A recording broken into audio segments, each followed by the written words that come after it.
Welcome to the Find My Catalyst podcast. We all have problems we're looking to solve, but we struggle with this. Where does that nudge come from to help us take the next step and start solving tough problems? My guest today is Dan Bradley. He is a friend. He is someone I came across as he was making the transition from the public sector, public service into the private sector. He is the CEO of CATI, Striping and Coding.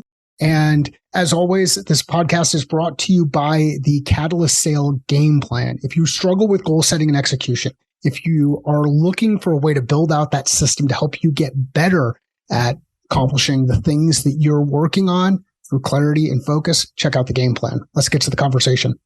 Dan, it is awesome to see you. It's been a while, and I know this is going to stamp it, but your Flyers aren't in the playoffs. You don't have a Philadelphia team in the playoffs. You lost a Super Bowl earlier this year, but at least you made it in there. What do you think about just coming in hot right out of the get-go? So that's how we're going to start. Man, so it was especially painful to lose a World Series here in Texas. I went to Houston for Game 6, and that was a great experience. A lot of fun. Glad I went. Houston fans they treated us way better as visiting fans than Philly fans had treated them that series. I'm shocked. Yeah. So great experience. Didn't go our way. Super Bowl didn't go our way. Nothing's gone the Flyers' way in 3 years. It's just Philly sports fan is just a life of pain. So I'm here for it. If there was a point in time, and I think I sent you a text on this, where it felt like the end of the world might be happening because the Eagles are going on a run. They're in first place. The Phillies are in the middle of their run, and the Flyers went on a run. So it looked like the end of the world was close. Yeah, I forget what years it was, but we haven't won that many titles. So it must have been 80 and 08 or those time frames where the economy crashes and just global troubles. But that's when we seem to win championships. So maybe we'll get another one here. All right, good. So we'll blame you. So I'll take it. So it's my fault. You just celebrated a year in business. What's that celebration? How's that feel? And so I've only been out of the Air Force for not even 3 years. And when I left, I didn't know anything about private industry or about construction. I definitely didn't have like an entrepreneurial bone in my body. I had no concept of I want to start a company or anything like that. And it's just been like the last year, the last 14 months of my life and my family's life has been like an absolute whirlwind. It's all been good things and it's all been blessings, but it's starting a company. We had our first baby girl in January of 22. So it was like just a bunch of things come together at once. And it was just, you had no option but to sprint, even though you didn't know what the finish line looked like. And by no means is a year a finish line, but it kind of crept up. And it was just like, when it showed up on my calendar, I guess I had always known that like it was going to hit. We were going to reassess and see where we were and what the future looked like. But reflecting on the first year in business in an industry I didn't have any experience in something that we built from the very ground up and started from nothing, it was such a rewarding feeling because it wasn't anything that I had asked for. And it's not a virtue of what I've done. It's the partners we've got in this company. It's the guys who show up every day and wear their heart on their sleeve and just go crush the work we have in front of us. Like, it's humbling, really humbling. What are some of the things that jump out at you as you reflect on that 12 to 14 month period? What are some of the big things that jump out at you? I think the biggest thing for me has been, like I mentioned, when I left the military, I didn't anticipate how much I was going to, one, not know about private industry, and two, how much I was going to miss the culture that we had in Air Force Special Warfare. As a TACP officer coming out of that community, it was just something that I was always a part of. So I didn't understand that it was special that we held each other to a high standard and we competed every day with each other and we took care of each other. And that was what set us apart. And then my first experience in private industry was very much sit down, pump out your widget, go home. And it just kind of broke me up inside. It made me second guess a lot of things. So looking back at the last year plus where we have built this up from nothing, we have built a culture and we are putting people first. And the proof is in the pudding that if you do that, everything else will take care of itself. It's, again, man, just humbling. Like, it's been such a unique experience. So many leadership challenges that I thought I was prepared for that I wasn't. So many opportunities to learn. It's just like, really can't, I haven't even thought to put it into words, but I guess I should have. What's a leadership challenge that you thought you were prepared for, but you weren't? Man, people management. Every company is purely a byproduct of their people. It doesn't matter what widget they're pumping out. But, our end product is pavement markings or pressure washing or signs or wheel stops or whatever it may be. But all those things are very simple. The process of getting those from the vendor to the job site into the ground applied the right way, that's a relatively simple project. The process of managing the people to make that happen is much more complicated and has much more aspects to it than I was anticipating, even coming out of a career field in the military where leadership was at a premium and people management was at a premium. It's just a completely different culture on the private side that, like I said, it's been less than 2-3 years. I'm still very much figuring this out, but there's so many aspects, and especially in a company that's small, but is working above what realistically should be their reach. Just so many moving parts, so many things to conduct, so many things to give guidance on. And, talking about raising a kid, the company is kind of your kid too. You don't want to let go of their hand and let them walk off a ledge or something. But at the same time, you got to let them go explore. And that's a scary moment when you let them go off in the world, even for just, exploring the backyard or whatever it is, because you want to control their safety. Well, I made the mistake of kind of developing into a micromanagerial style and realizing that was completely counter to everything that we preach and everything we practice in terms of culture. So if I can't live it, how can anyone else be expected to live it? So really just an exercise in humility, being able to see what people can accomplish when you give them the tools, give them a little bit of guidance, and just let them run. What's your process for realizing if you're getting too close to the micromanagement or too deep into things? Like how do you keep yourself in check? Thankfully, I've got a great team around me that lets me know. They're not shy. And, it's the different aspects of this organization. We've got a fantastic sales team that just goes out and hustles every single day, and no one can match their drive and their want it. And we've got a fantastic team of guys who go out and actually, perform the work that they've sold, but they both have to be managed and talked to and led in very different ways. So figuring out that what works over here, you can't Control C, Control V and apply the same thing. So now either in failures of leadership or in someone telling me like, I've got this, right? Like you're paying me to take care of this. So why are you in this conversation? Like it's a good reality check. So how do you observe folks in the field? Is that something that you do? Not as much as I would like to. Some of that is a byproduct of, in our industry, when our parking lots empty, mostly between the hours of 8 p.m. and 6 a.m. So we've got our team that's working during the day, making sure those guys have plenty of work in front of them. And then when we basically wrap up for the day, our crews roll out. So you don't get as much face time or as much opportunities to build relationships as you would like unless you create those opportunities. And we're trying to do a better job of that. I could sit here in this company for 2 decades and not know as much about the intricacies of how our machines work, the best practices, how we go out and one up our competitors in terms of outperforming them every step of the way or delivering on time and on target. And my guys are just incredibly skilled in that. They're so intelligent, so hardworking, and they're just experts in their craft. They're fantastic teachers. So they've brought in people who this is their first job, their first adult job. And we've got a guy right now who has been here for just a matter of months, and he's getting ready to take over his own crew because they've trained him up so quickly. So like I said, taking off the reins and making sure that they have the tools to succeed, making sure that they're not wanting for anything, making sure that any aspect of supplying them, sustaining them that you can control, you do control, and you get out in front of issues. It takes a whole lot more to react to an issue than to get in front of it. So really just letting them do their thing it took a lot of trust, but they deserved every bit of it. So over this time period, what have you learned about the hiring process?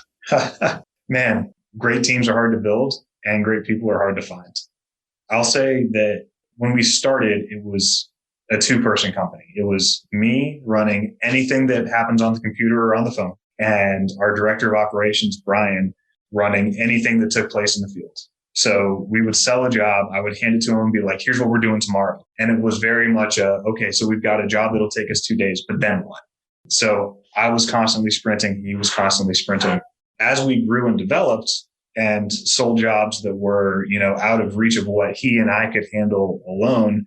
It's hard to find guys who A, have the want it, and B, possess the skill set to do the things that we're asking them to do. And the B part of that we can train, but there's a whole lot more that we can't train. The thing that I look for is something that I learned from a guy named General Clark, who, when I went through the academy, he was, I want to say, the superintendent, and now he's the commandant. It might be reversed on that. But he had this rule called the 5 rights, and it was be in the right place at the right time with the right uniform, the right attitude, ready to do the right thing. If we identify in the hiring process that someone can address all 5 of those things, then check off those boxes every day. Welcome to the team. Because if you do those 5 things right repeatedly every day, your work's 80% done. The hard part's over. But it's very difficult to find people who are not only willing to come in, but who see the value in being one of the first 10 employees. Or it's great to sit here as a co-owner and say, I see this thing being 20 trucks, 50 trucks, 100 trucks down the road. We're going to have 5 locations. It's going to be great while we're rolling 2 trucks 24 hours a day. So it's great to have that vision. It's another thing to find someone who can share it and who understands their role in helping to achieve that. When you think about, so how about failures in hiring? Where have you made mistakes? So many. And, it's unfortunate when those errors happen because it's never purely like the fault of the person who's not right for the team. Work is just a relationship. So it's not just, are you right for us, or are you going to bring something to the table for us? Are we right for you? Like, one of the first things that we did before we brought on a single employee was set a culture.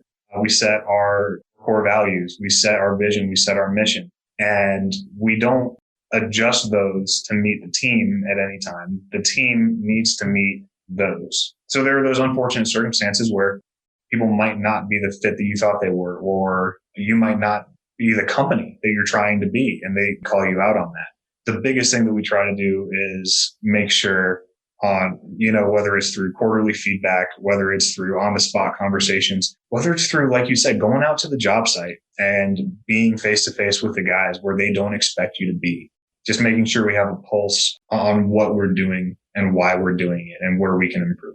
This is a constant process of improvement. We're a living, breathing organism. We're changing every day, and most days for the better. At least that's the goal. So what are your 4 core values? Man, so our 4 core values, how many of your listeners are Texas-based? We have a large group of people. I don't know if is Austin still considered part of Texas? I think we were trying to get rid of them. So we have a group of people that are in Austin. I see that in the data. So our biggest states are Texas, California, Arizona, and then followed by Florida. Okay, got it. I mean, so our company, CATI Striping and Coating, the CATI stands for Come and Take It. So if you've been in Texas for more than 20 minutes, you're going to see the Come and Take It flag. And what that refers back to is the Battle of Gonzales. The Battle of Gonzales was not militarily an important, nothing truly happened. It was just the start of something huge, which ended up becoming, the entirety of Texas history, from Texas as a nation to Texas as a state, where we are today. And one of the things that we really wanted to do was capture kind of the values that those fighters of the Battle of Gonzales stood for and imprint that in our company, not just to carry Texas history with us, but because standing up for the things that are right, especially when they're more difficult, and doing the fundamentals flawlessly are what led to success in that battle and in the Texas Revolution that followed. So our 4 core values are all based around that battle, or around the CATI cannon itself. Number 1 is set the spark, as if you're sparking a cannon. And that's really setting the spark to ignite the vision and drive the mission, which I can get into as well. But making sure that everything that we're doing every single day, every decision we make, big or small, is based off of these values that follow, so that our vision and our mission are something that we can actually achieve. We've got passion for the pursuit, which is really being proactive, aggressive, and relentless in everything that we do, and understanding that nothing in this industry, in this company, in life is given. Everything has to be earned, and you have to be proactive and aggressive to go out and get that. The third one is one of my favorites personally, striving to stand out for the right reasons. One, by knowing by doing what we know to be right, by really serving each other. And, we always talk about, how are we going to serve the client? How are we going to serve the owner? it really starts here in our office or in our warehouse or in the trucks. How are we going to serve our teammates and set them up to go out and do the little things right? Like I said, execute the fundamentals flawlessly. And then the fourth one is united and undaunted. So that's pushing ourselves to be better every day as part of a team. Like I said, holding each other accountable, having high expectations for each other, competing every day, and still being able to turn around and take care of each other is what all of this is based on. So going out as a team, knowing that there's an opportunity to succeed with the possibility of failure, but either case is really a win, because these temporary failures that we experience in this company or in construction carry lessons that we can then apply to what we're going off to do next. And that's how we get together to achieve common goals. That's how we win. What I love about the clarity of the core values is it makes decision-making in the field pretty simple. Like, you can measure whatever the thing is that you're dealing with at that point in time, especially if it's at midnight when everybody's sleeping, nobody's around, all of that stuff. You get into this situation where now people have a decision-making framework where if the decision, even if it's the wrong decision, but is made based on an interpretation of the value and understanding the value, then it becomes very clear, you know what, we just made a bad call, but I understand the logic behind it. Now we adjust going forward. Is that fair? I couldn't say it better myself. One of the things that I loved about what I did in the TACP community was, more often than not, you're given a desired end state, but not told how to accomplish it. You're given what your mission is, but there's no steps to it. So you get to build that. And one of the ways that you build that is by making sure you understand the commander's intent, understanding what that ground force commander actually wants the outcome to be. And one of the best ground force commanders I ever worked for told me that as long as you go out and operate within the left and right limits that I give you within that commander's intent, even if you make a decision that I would not have made, even if you make a decision that plays out poorly, as long as you can come to me and say, this was the intent, here's why I made that call, here's what I saw, this is my ground truth, then he would go and back me up and back my team up till he was blue in the face. So that's really what it is. Even if it's not a decision that I would have made given the same circumstances, if I know where you're going with it, man, you've got my blessing. Well, and heck, sometimes they make better decisions. Actually, most times they make better decisions. Every day, man. Like, by virtue of working at night, like I said, there's a lot of times that they're out making decisions or making calls on the fly that I'm not privy to for 2-3 days after the fact, because a secondary or tertiary result of that decision doesn't play out for that long.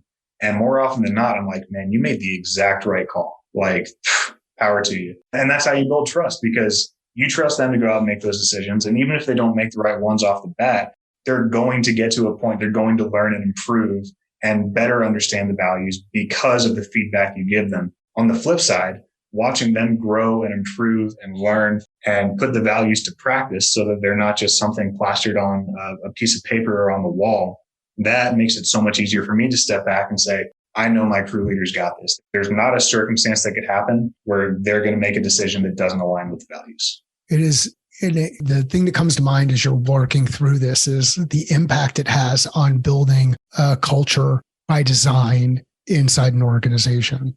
Is that how you think about it? Yeah. I mean, one of the things that we said when we started this company, and we've really held ourselves to, or at least tried to hold ourselves to throughout, was we're not building a company. We're not building a pressure washing company or a pavement marking company. We're building a culture, and we're going to let everything else take care of itself, because I firmly believe, and I've seen it work. I've also been front and center to see it not work.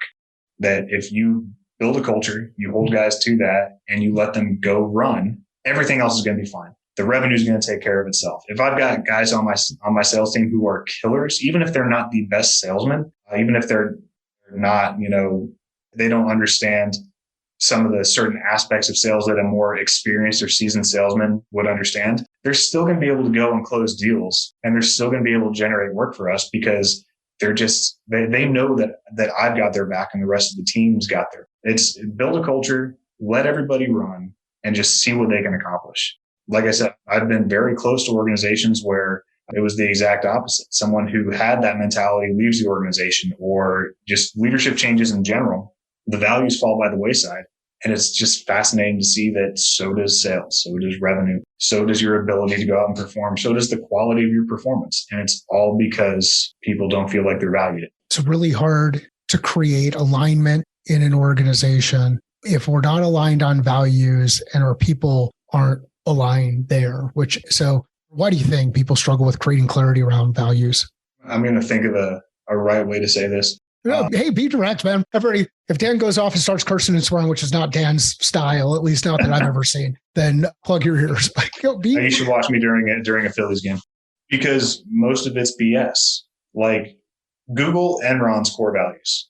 For real. Like there's no alignment in most companies with the values that you put on the wall and how you go out and execute. There's none. It's just something that every company has to check the box. And here's the thing. Culture is really hard to build, really, really hard to build. And it's even harder to maintain, especially as you get bigger and especially as, the dollar signs at the top line and the bottom line and the expense line and the payroll get bigger. There's more pressure on those decisions. And there's a lot of easy ways to save a buck or save some time or skirt a responsibility that aren't in alignment with your values. It's hard to do the right thing. And that's kind of the point, right? So I think most companies just aren't incentivized or aren't held to the standard that they set for themselves. Now, from the outside looking in at a lot of companies, it doesn't matter. It matters, but it at least doesn't make itself super clear. But when you spend time in those organizations, which I think everybody has, where they're not living up to their values, especially if they keep bringing them up and then turning around and just not living up to them, then it's all lip service. And that's where trust is built. Like I said, this is a relationship, and every relationship is trust-based. If you don't have trust, you don't have anything else to come. So I really just think it's a challenging thing to do. And most people would rather take the easy way out. Most organizations would rather take the easy way out. Check that box. And as you're working through it, the word that comes to mind is integrity. The integrity of the organization, the structure that keeps things together. Because we do what we say, we're aligned. It's not we publicly say this and it's on the tin, but in the reality, this is what trumps something else, or this is what is more important than something else. It's no, look, we have core values for a reason. And when we operate within those operating principles, or within those values, good things tend to happen. There's definitely some integrity challenges, which get a bit crazy when the market starts to turn a different way, or payroll's got to come through, or you've got somebody who's performing as a rep, but still isn't the right fit inside the organization. But for whatever reason, they can talk to customers. But what impact are they creating downstream when it has to go from the sales side to the delivery side or the operations side?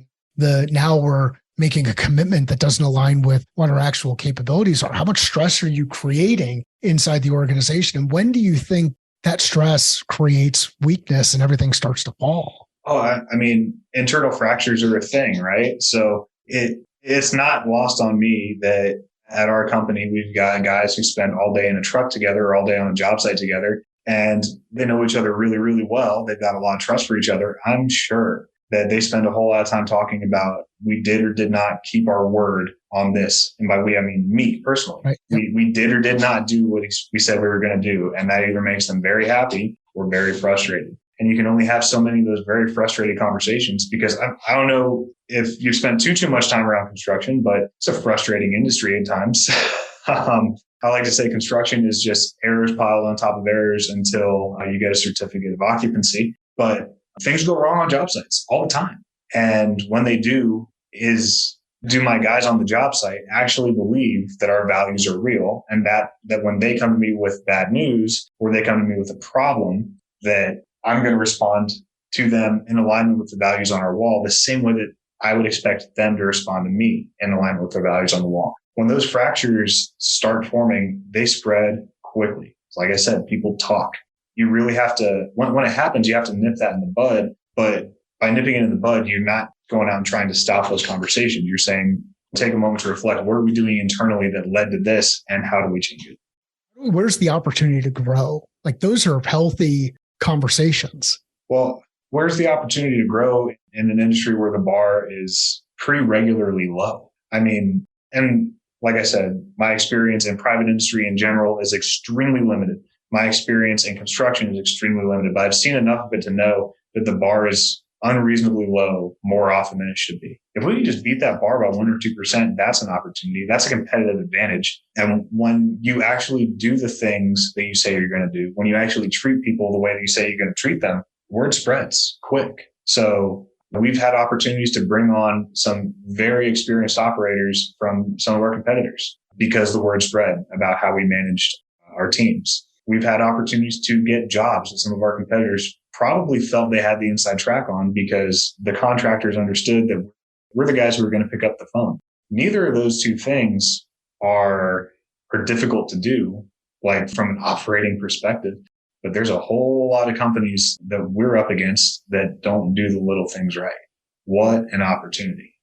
Let's get back to your time in the service. How did your time in the service prepare you to do what you're doing now? There's not really a roadmap for what we're doing now. There's companies who have done it successfully, but they're not us and we're not them. So we're not, like I said, we're not going to control C, control V what they did and say that what worked for them is going to work for us. Not having a roadmap and knowing that everything we do is uncertain and we're taking these steps for the first time and no one's been there before us is pretty standard in any given mission set. And all it requires is confidence in your abilities and your team's abilities, which was a non-negotiable. That's a prerequisite. Yep. Trust with your teams that you're working alongside and a keen understanding of the things that you can't control. It's great to control all the things that are in your control, but knowing how to respond when something out of your control goes sideways. I think those 3 skills being transferred over for anyone who's got a background from the military are just extremely valuable in any industry. But from my experience in construction in particular, I would say those are 3 big things. Yeah, I mean, as you describe that, what comes to mind for me, there's capacity to plan, understanding the things that you're going to focus time, energy, and attention on.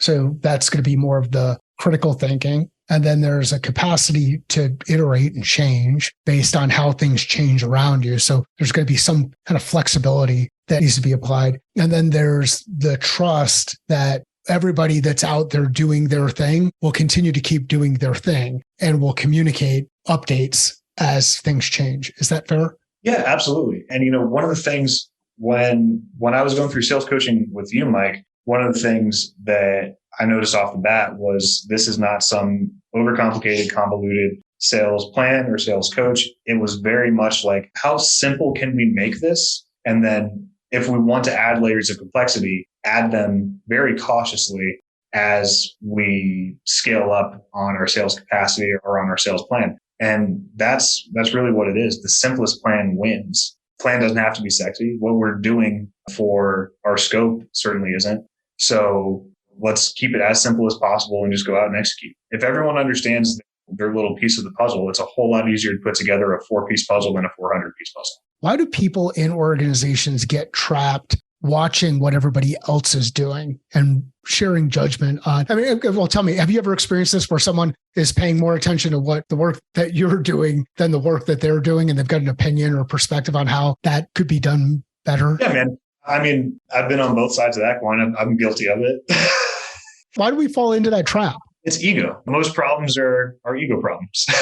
It's real easy to throw stones at somebody else's plans or someone else's processes. It's real hard to poke holes in your own plan or to self-assess and be humble enough to look at yourself and say, this needs improvement or this needs fixing. So I think we just do it because it's easy, right? It is easy. And whether it happens to raising kids or judging other teams, sports teams, or building out a business or doing whatever, it seems like these same patterns kind of repeat themselves. Yet if you have a clear set of guiding principles or core values that you use that you can lean back on, you can really start to simplify identifying simplify how you make decisions, identify next logical steps, and then be able to start taking them. Right. And understand the repercussions of those decisions, especially when you decide to go the easy way instead of the hard way. I mean, like when my wife and I were expecting a baby, we were that couple who was like, we're never going to put them in front of a TV screen. They're going to eat what we put in front of them. So you're already laughing, man, because you know where this is going. I'm laughing because all of a sudden, just look at what happened to Todd Marinovich.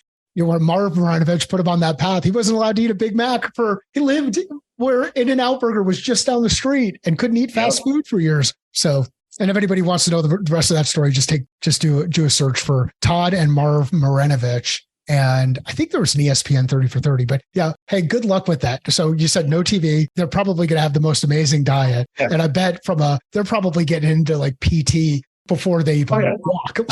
But then you go from expecting the kid where you're looking at how other couples are doing things and you're like, well, that's a bad idea. Then you've got the kid. You understand that it's a little more complex than that. And it's not all that infrequent that the kid's upset, screaming, won't eat their food. And I'm like, bring the tablet over. I'm going to put on Coco Melon so that we can just put an end to this. And that's a really oversimplified way of just like, I guess, expressing the idea that it's not that simple when you're the one in the arena, when you're the one judging. Man, we were just talking about hockey playoffs, right? Like, you ever watch a sporting event and you're like, I'm pretty sure I could do it. Why did that guy make that decision? Why didn't he shoot when he passed? Or why did he pass when he could have shot? Why didn't he drive to the rim? Whatever it may be for whatever sport.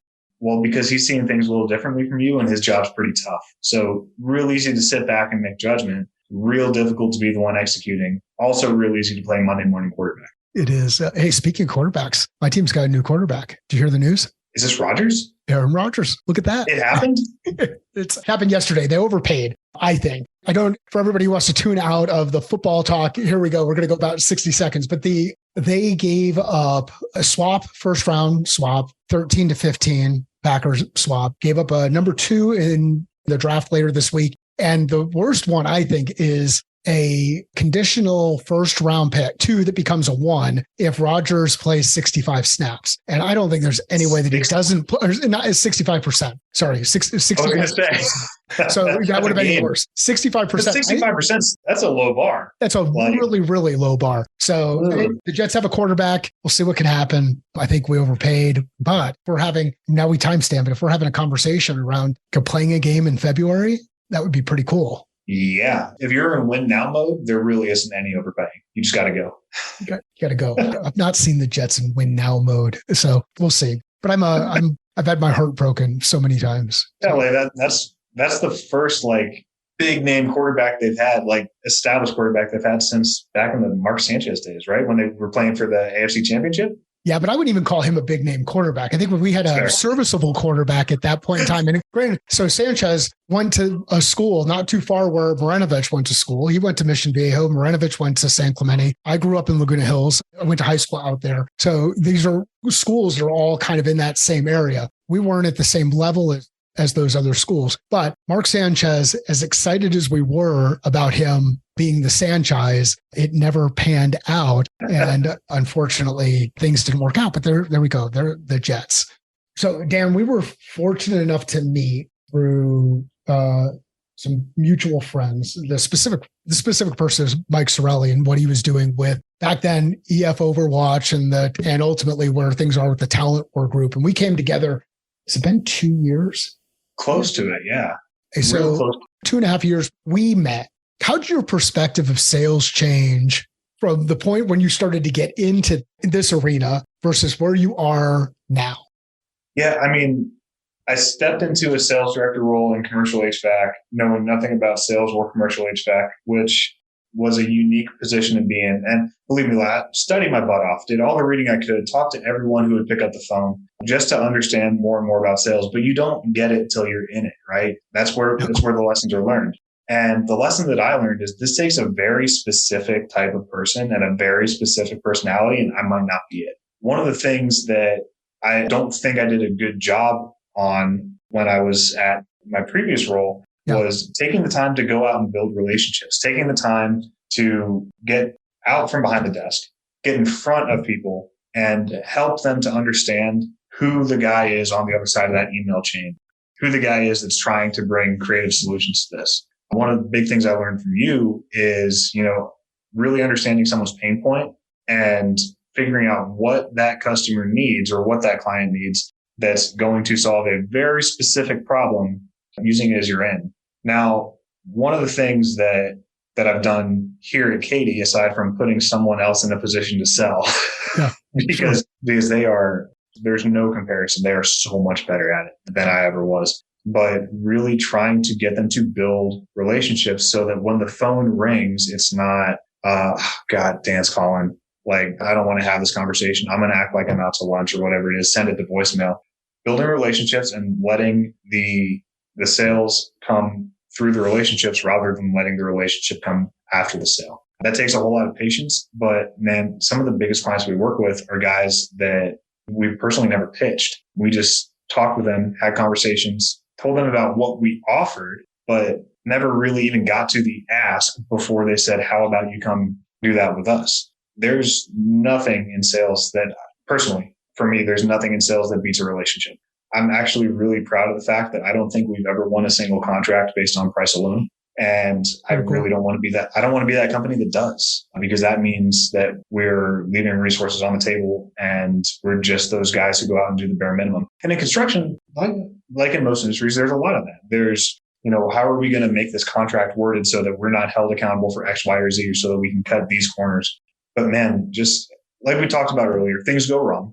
And when things go wrong, usually the guy who builds the relationship gets the call. You want to have that relationship built ahead of time, so that when you do have to rely on common ground or rely on mutual respect or admiration for each other, you have that to fall back on so that you can work together to find a solution rather than being directed to find a solution. Any aspect of our business is about finding solutions. Doesn't matter if it's sales, doesn't matter if it's operations, doesn't matter if it's accounting. It's 100% about finding solutions that work for everyone. When you know the person is on the other end of that phone and you've seen them before, shaken their hand, made sure they're a real person, it just simplifies the entire process. And this is why I believe that it's so important for people to have an opportunity to operate in the arena, because you can really put your problem-solving skills to task, and problem-solving skills that go beyond what you can control inside your organization and start to influence what happens inside another organization and get somebody to separate themselves, make a decision that's going to put their reputation on the line because they trust your ability to do something. And the cool thing about carrying a bag like you have now, work through this process, is no one can take that experience away from you. And you can now empathize with people as you go and you identify others you're bringing in to take that thing on, because that's the thing that drives them. They're kind of built for that piece of it. So it's a great experience for folks to have. And I wish more people were interested in testing it and just kind of seeing what it feels like when it's done really, really well, rather than what it feels like when it's done